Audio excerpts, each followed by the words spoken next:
we humans and some of the domesticated animals try to live without enzymes. Kaya yung mga aso, mga pusa, natuto na rin sa mga sakit ng tao. Bakit? Natuto na rin silang kumain ng food. Diba? So that's why yung mga sakit sa tao, nandun na rin sa mga aso at pusa. Only these transgressors of nature's law are penalized with defective health.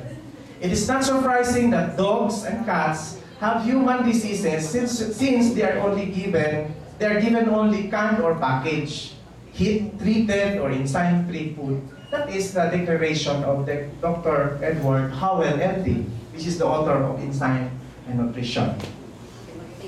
So the proponents of raw food diet claim that consuming a diet consisting of 75% or more raw foods greatly enhances overall well-being.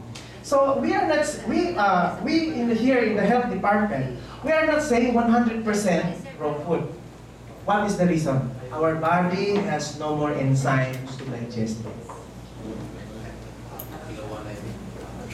Kung pareho pala ang sistema natin kay Adan at saka si Eva, then go ahead for the raw foods. But it's no longer. One proof is that we don't have the gononolactone gene anymore.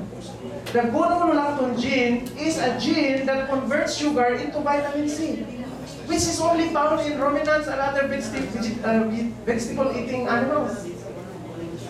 You cannot force. May nagtanong sa akin, Dok, what if yung yung sanggol talaga, paglabas, hindi mo siya kinakain ng